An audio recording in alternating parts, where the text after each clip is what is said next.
the title of my presentation today, making an impression in 70 seconds. But before I go into the crux of the presentation, I think I would like to give a little bit of just a little bit of background, like if you go to the next slide, Azim. I think this is Hazim already read my credential study, and I just want to highlight that my years in MRSM typing was from 91 and 92, and of course my experience in typing was, I think a lot of times is very intimidating. I mean, only the straight A's come to typing, and you feel very, very not smart, in other words lah. So I was in 503. Shout out to anyone who's 503. Just put your notes in the comment so that I can see who you are. And of course, I got a full scholarship from Petronas, and pursued my degree in UCL and also working Petronas right now. So like Hazim said, I'm coming from a perspective of an interviewer, and I've been doing interviews for scholars since 2015, 2016 macam tu. So it was like it's been like 4 to 5 years. So I'm very, very keen to share my experiences. um uh Moving on. um Moving on, yeah. So this is like, betul ke ni, psychology studies reveal that the first impression are formed within 7 to 70 seconds of meeting someone. Is that true? I mean, it's a little bit unreal that 17 seconds is all what it takes to make an impression, but studies were done and it's quoted everywhere. So what I'm simply doing is just, borrowing this research and, make it a context for my presentation today. So, but for the context today, we are talking specifically about how do you carry yourself in an interview. Yeah? Like it or not, your interviewer is human. Yeah? And she or he has a very limited amount of time to assess you. So we have to make every minute count. So therefore, we need to do our best lah to impress them. So itulah dia, the 7 to 17 seconds too. It sounds cruel, right? But I mean, really, if you see someone, don't you judge them immediately? Unfortunately, yes. And so I'm trying to give you some tips on, what can we do better and how we can brush up ourselves in terms of skills, in terms of how we speak, should you need to go to a scholarship interview or any interview for that matter. So I will try my best here. Azim, if you ada soalan, boleh je tanya kan. Kalau tak, I feel like I'm talking to myself here. I'm not used. This is probably only my second webinar. I mean, I've talked in large audiences before. I can see their faces. But now I'm like, I hope you're listening. So that's much I can say lah kan. Next slide, please. So before I go into the how to, I just want to share a little bit about typical scholarship filtration or selection process. When you are applying for scholarship, your results matters only during the application. You get selected through the process only when you when you have selected. So you can imagine how many students actually got straight A's across Malaysia. Yeah, it's about 7,000 candidates. So, and imagine going through the process for us as interviewers to really filter down to 300, how much work it takes. So there are three types. I mean, typically this is how it's done. You have a few psychometric tests, and then before you even go to the face-to-face. So the psychometric ada beberapa jenis. There's a personal style psychometric test, there's thinking skills psychometric test, and the last one is face-to-face. So I have to admit I am no expert in the first two tests yang I mentioned in this slide, but I'm here to share what is potential. How do interviewers will potentially assess you during your face-to-face interview. So before I even go to how they are even assessing you, let's go to an example on how you are being assessed during the day. This is just an example. Next slide, please. All right. There are various ways on how you are being interviewed. Either one-to-one. Tapi logik ke 300 orang nak interview ni? yeah, or even more lah, because 300 is the final number. Usually we go through about 700 to 1000 students, so you can imagine you really have to be really really good to be noticed. Yeah, so one like I mentioned, either it's a one-to-one interview or it's going to be a group interview. I'm giving you an example whereby it is a group interview lah, so typically it's you with either 5 or 6 students, or there are going to be 6 or 7 students in one sitting. So we give you a case study, right? We give you a case study, and it can be as random. Tak adalah random sangat. What I'm saying is it's something yang apa, the trending topics or topik terkini lah, what's hot on the market. And this one is just an example on what's hot on the market right now. We're talking about skills of the future. We give you a very short para here. Let me just read it to you so that we are into the zone sikit lah.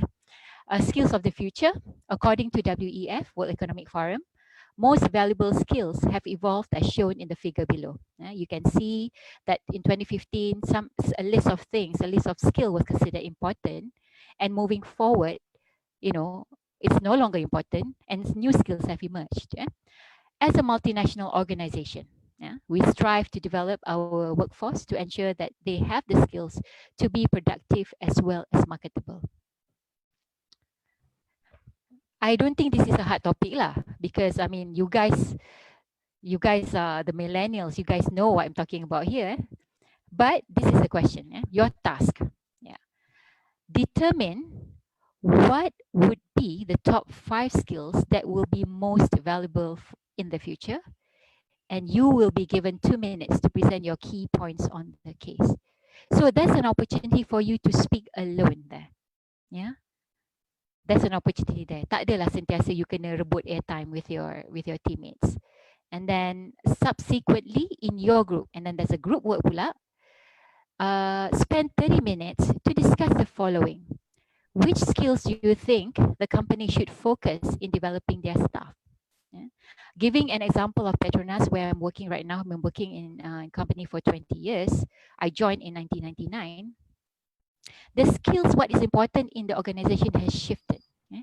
Tak semua are very receptive to these changes. So I'm asking you again, what skill do you think the company should focus on in developing their staff?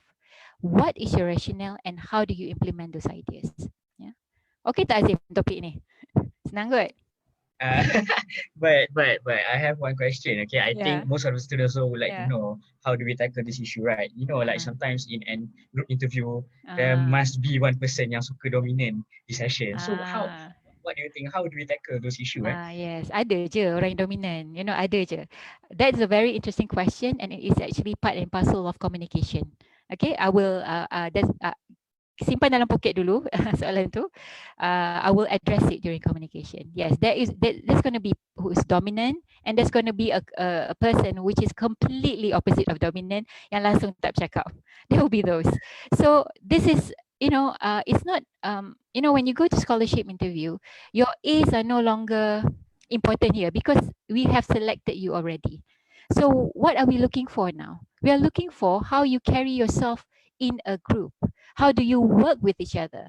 Because when you go to when you join an organization, we want someone who's cooperative. We want someone who brings ideas. We want someone who's brave.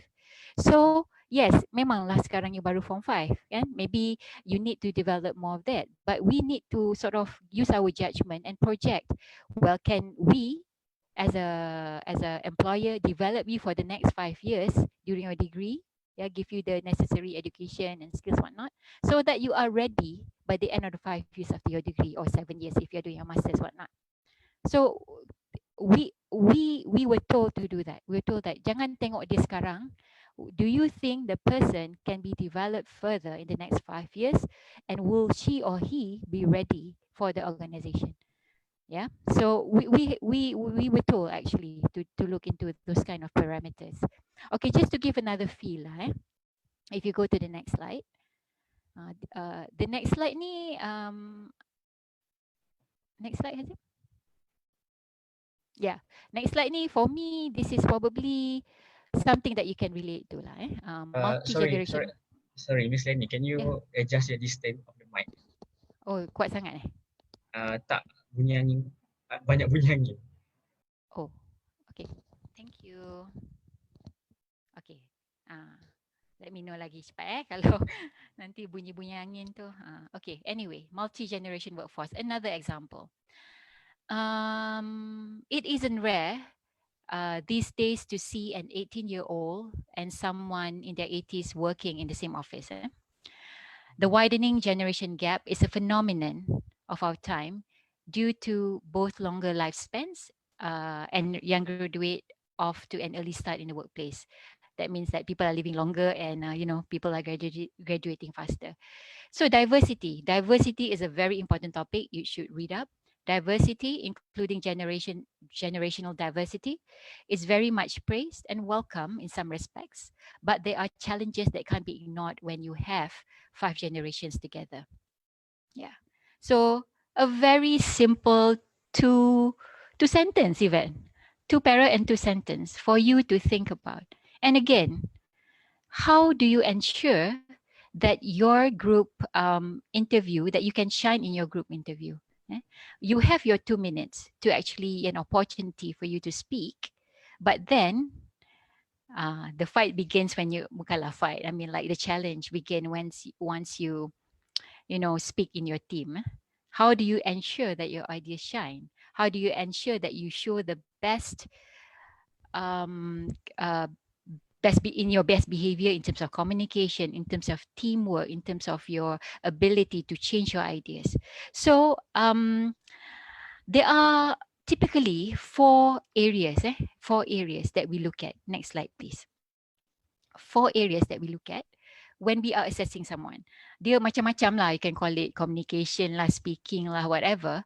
But there are apa ni? You kind of run away from these 4 things that I want to tell you. Number 1 is communication. Just leave on this slide. Number 2, agility, teamwork, and social confidence. So what do we mean by communication?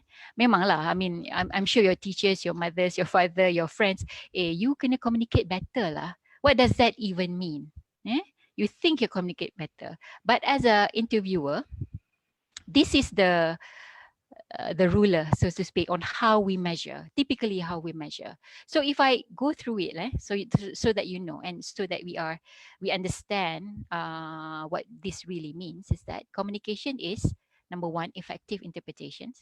Number 2, presentation of formal through verbal and non-verbal mean. If you're slouching, if you're doing this, if you are like, main baju ke whatever, well, it simply shows whether you're not interested or you are really nervous. Okay.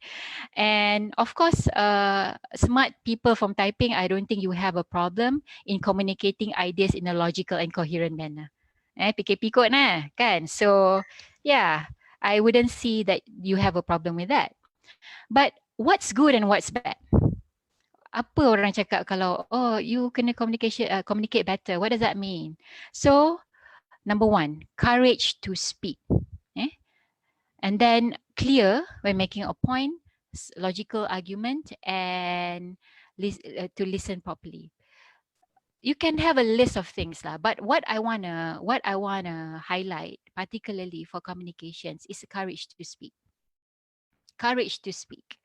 How are we, Azim? Do you think your colleagues at Morrison Typing in terms of their command of English?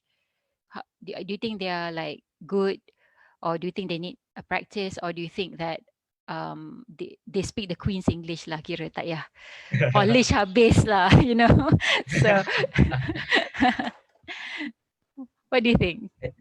I think most of my friends back then during my year, they speak moderate English, but at the same time, they have the passion, they have the eager to learn and to practice so that they can perform better in the future. I think that's a good thing Yeah, for the starting students yeah, currently to yeah. practice. If I may, I don't mean this. I don't mean to be rude. I really don't. I'm from Petronas. I'm from MRSM. I've been in MRSM since Form 1. I'm born bred Petronas. What do you call it? MRSM blood. I feel that MRSM students are very smart, very smart. But when it comes to courage to speak, I think we need a little bit of practice. Yeah, you have the content. What more? Jadi kita kena beranikan diri. Tak apalah kalau English tu broken sikit. It's okay. It's okay. Because later in my slides, I will tell you that what I want first is communication and participation. English you Queens ke American ke, that's later. That's later. I would like to encourage everyone to speak. And if there's I'm sure your school has a program to ensure that everybody, macam Toastmaster, I'm sure you've heard of it. Macam Toastmaster, just stand there, speak about a topic. I really encourage for students, if you don't have it already, please have one. And make sure it is a safe space for everybody to speak and make mistakes. Mistakes are to be learned from, not to be laughed at. So kita jangan, kalau orang tu cakap English terus sikit, janganlah usik dia. Belajarlah daripada dia. Okay. So what does it mean when you have bad communication? Ni cakap pusing-pusing, vague, beating around the bush. What are you getting at? I don't get you. So you have to remember, you do not have all day with your interviewers. Even you don't have all day with your cikgu, your teachers and your friends. So you really have to make your points clear, loud and clear. And then you don't have supporting arguments, and worse, you interrupt. I've come across many people who thinks that their idea of the best, yada yada, and then they just interrupt you in the beginning with no respect. So it's something that we need to handle. But all of this comes with what? All of this comes with experience, with trying, with a lot of reading as well. So but you can't really speak if you do not have the content.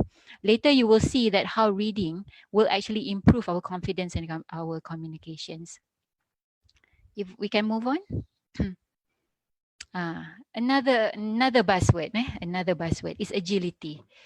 The word agile ni, I think baru few years dia masuk like the skills that people or company needs to have. Why? Why are we talking about agility? Because things move so fast.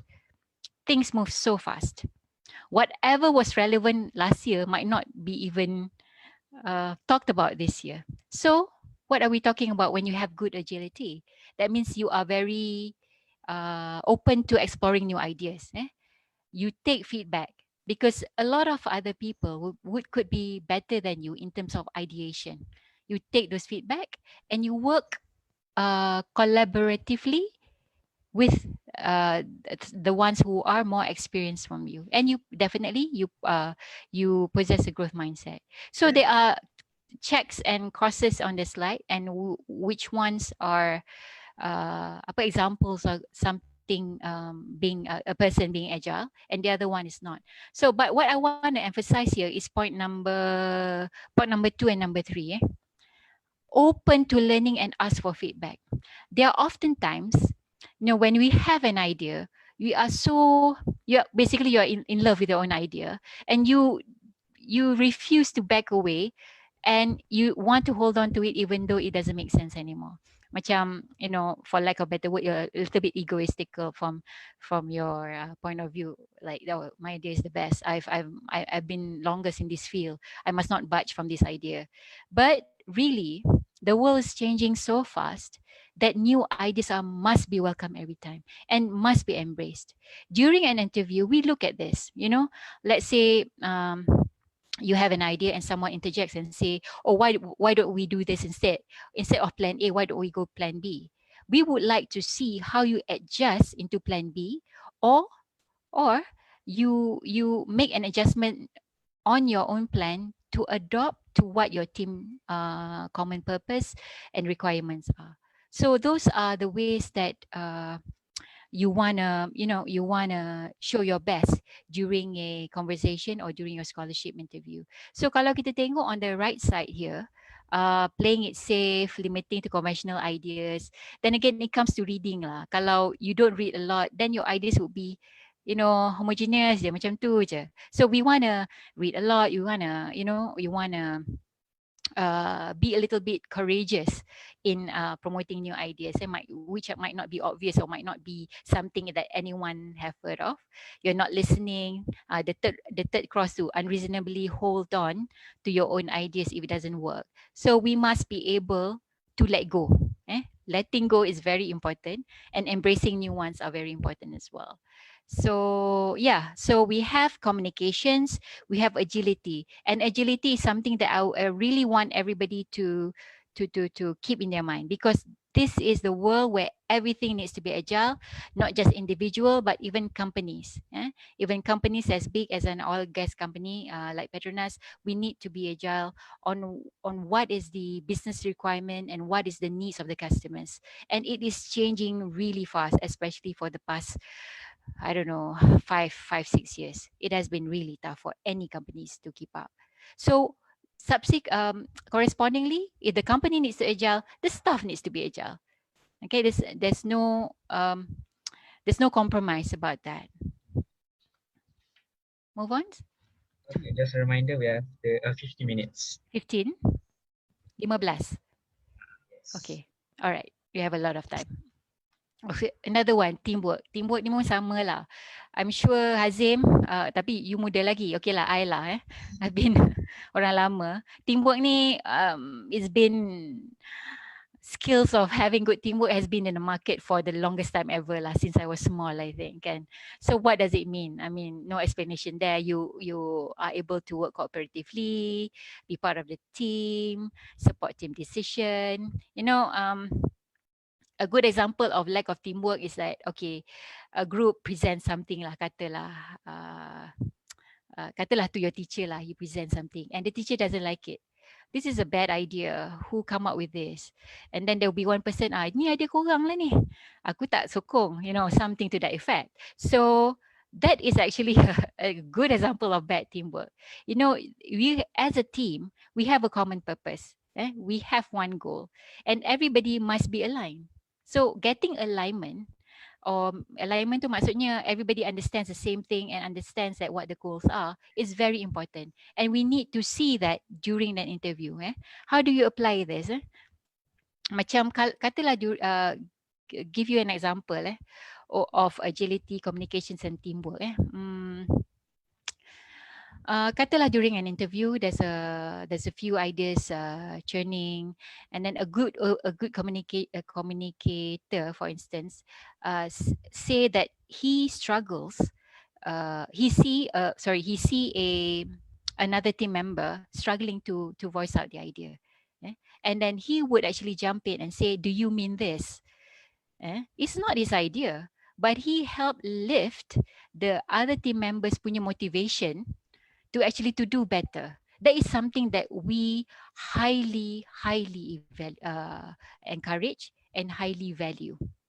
Yeah, it doesn't make you less mature for not having an idea, but but you lift someone up and try to clarify his idea. We know it's not your idea, it's someone else's idea, but for you to help clarify, it's actually good communications and good teamwork.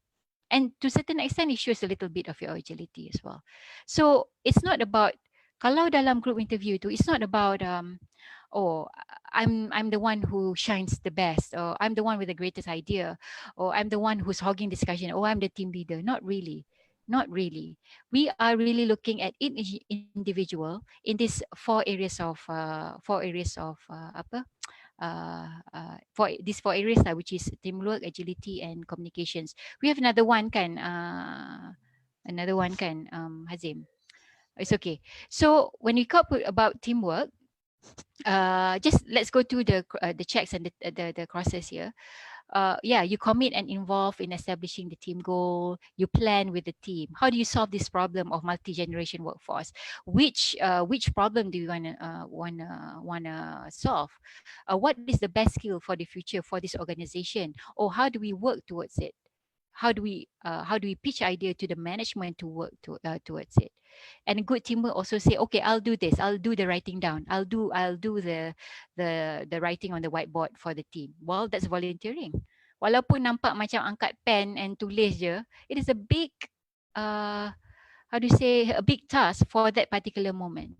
And then for someone to be participative and apa uh, effectively lift the other team members also plays a good part. So surprisingly, do not be surprised if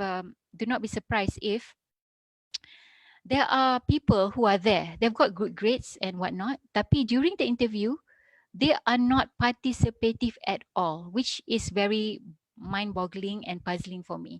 You have gotten your all your A's. You have gotten all this, all that. Why aren't you speaking during the interview? Itulah. I guess you can help me answer that lah. Why aren't you speaking? Is it lack of courage, lack of confidence? Itulah dia the cross number one to exclude self from team discussion. Yeah, why are you doing that? And then number two, avoid from being assigned and passive, not making attempts. Yeah, yeah, there are a few. If I finish the last one, Hazim, social confidence. This is something that I would like to talk about lah. I mean, people are, very, very, very, how do you say, attached to the devices that I think uh, we really look at the ability for you to interact to one another. Dia macam, if you ask me, it's a little bit overlapping with communications. But then again, this is something that is coming up. People are looking at you, how do you interact socially and face to face, because the hypothesis is these millennials are so hooked up. Do they really know how to speak to each other? Betul ke our apa ni, our assumptions ni? So prove us wrong lah. Prove us wrong. Okay, so you socialize, you get along, you treat others with respect, and you have some optimism and positivity.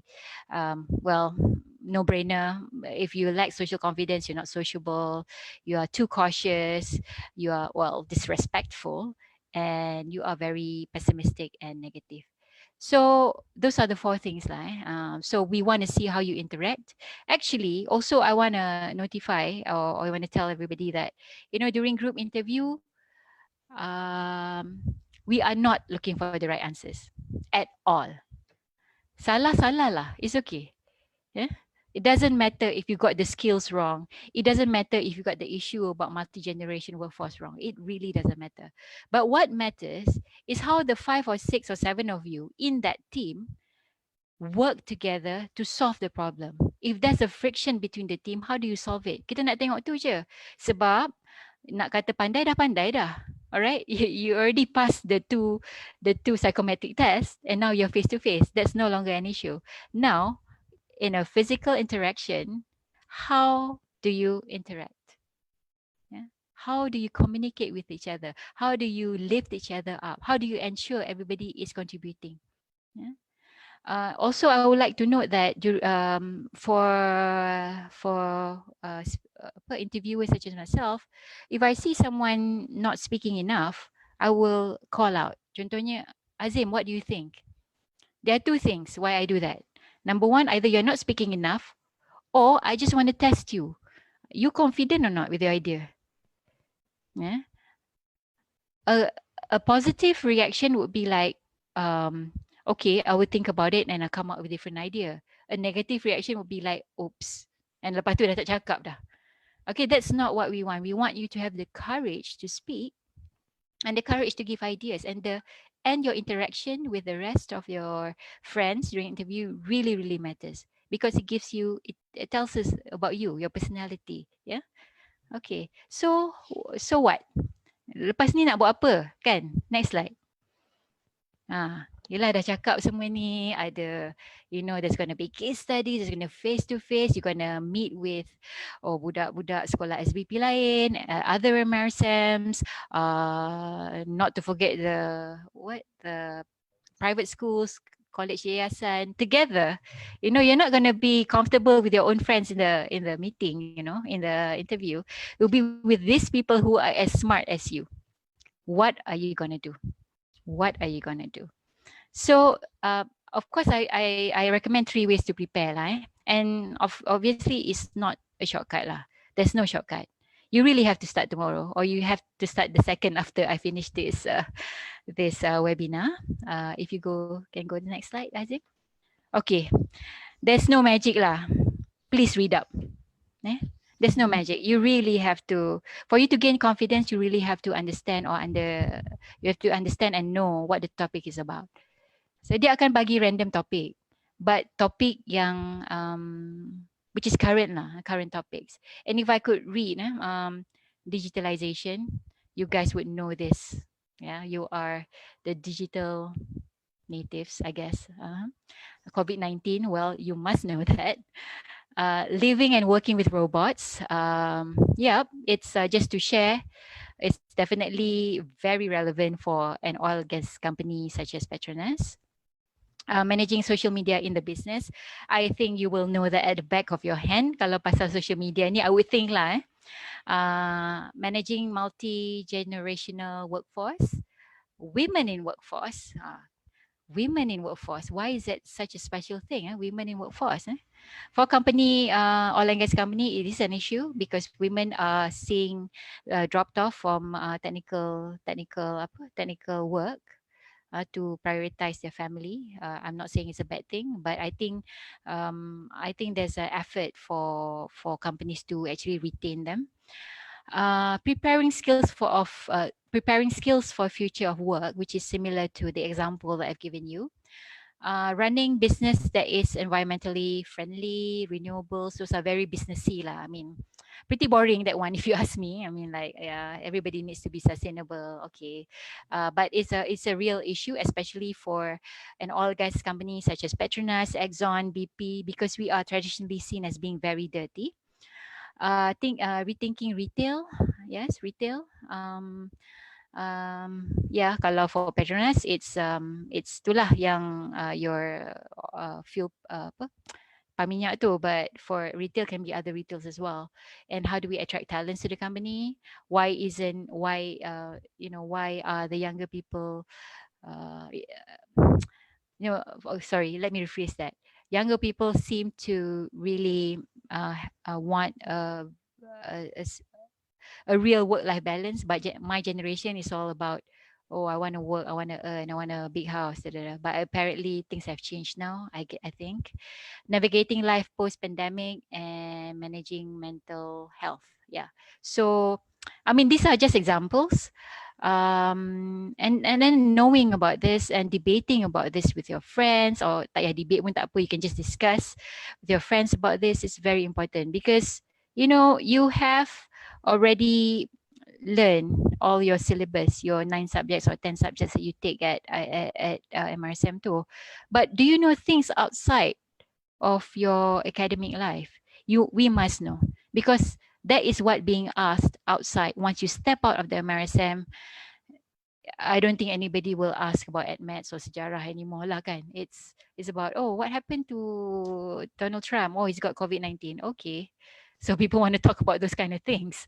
So, oh, what happens to your boss? Oh, my boss is 50-year old. He doesn't understand me, stuff like that. So those are real issues, real life issues that's happening.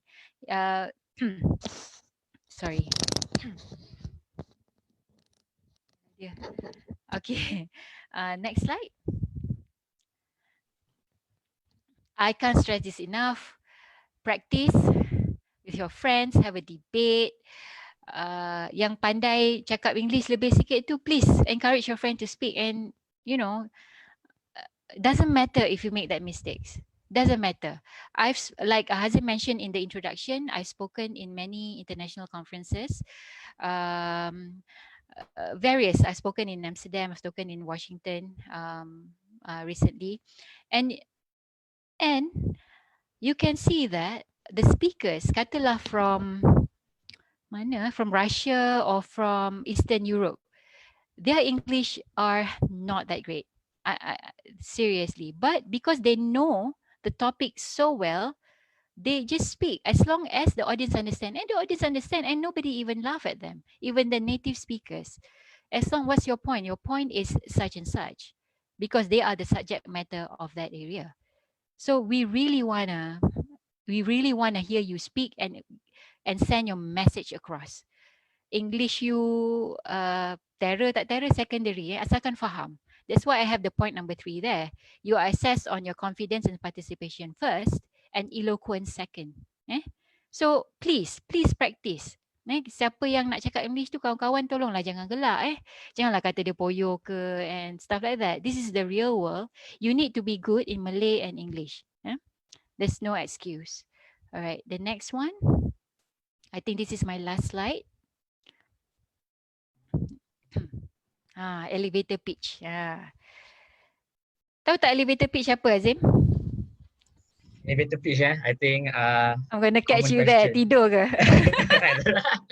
Common Okay. questions Uh, common questions yang interviewer will ask uh, interviewees, such as tell me about yourself, why do you want to oh, apply the scholarship, ah, so lah, I think so. close lah, close. Selalunya you naik lift berapa saat? Saya Kalau naik kata lift. naik lift. Ada dalam 15 ke 30 saat kan? Yes.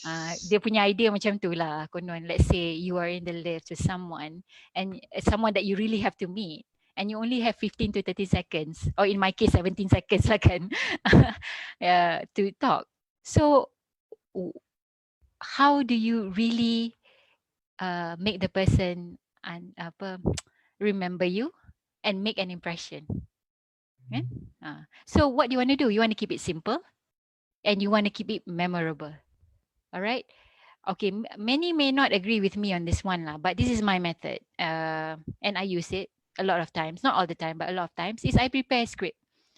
Okay, kalau aku jumpa ni, aku nak cakap apa? You know, like if I meet the person, what do I want to say? Or if someone asks me, tell me about yourself. That is a common question. For someone who doesn't like to talk about herself, which is me, I think I need a script. Yeah, I will say things like, oh, I was, things like, oh, I'm from MRSIM Taiping. I graduated from UC College London. I've been working with Petronas for 20 years. Now I'm head of gas pricing. I ensure that the nation is, you know, uh, can afford the power that we're given them. If I give them that kind of information, get kind of apa jawapan, it shows what? It shows that I want to talk about my career. But if I give a little bit more things like, oh, I'm a mother of three, meaning what? That means that I'm able to juggle my work and my family together. So for me, elevator pitch ni macam, how do you say? It's a very short description about something. And the question that I would recommend for you to prepare is like, typical question lah, Azim. Kalau I would say things like, oh, you want to prepare a pitch about a simple one like, tell me about yourself. Because for me, I'll come up with the lamest thing ever because I do not like to talk about myself. Maybe you want to come up with a 17 seconds pitch on, oh, why do you want to do forensic science, Hazim? It's such a strange degree. I'm sure you have an answer. Like macam Lenny, why do you want to do chemical engineering? Oh, I have to admit I did not have an answer then. I wish someone has told me you have to have an answer on why you want to do chemical engineering 20 years ago. Itulah, I think that like I say, not everybody will agree about preparing a script for elevator pitch. But what I'm saying is really knowing what you want to say in a short amount of time, make it simple, make it memorable.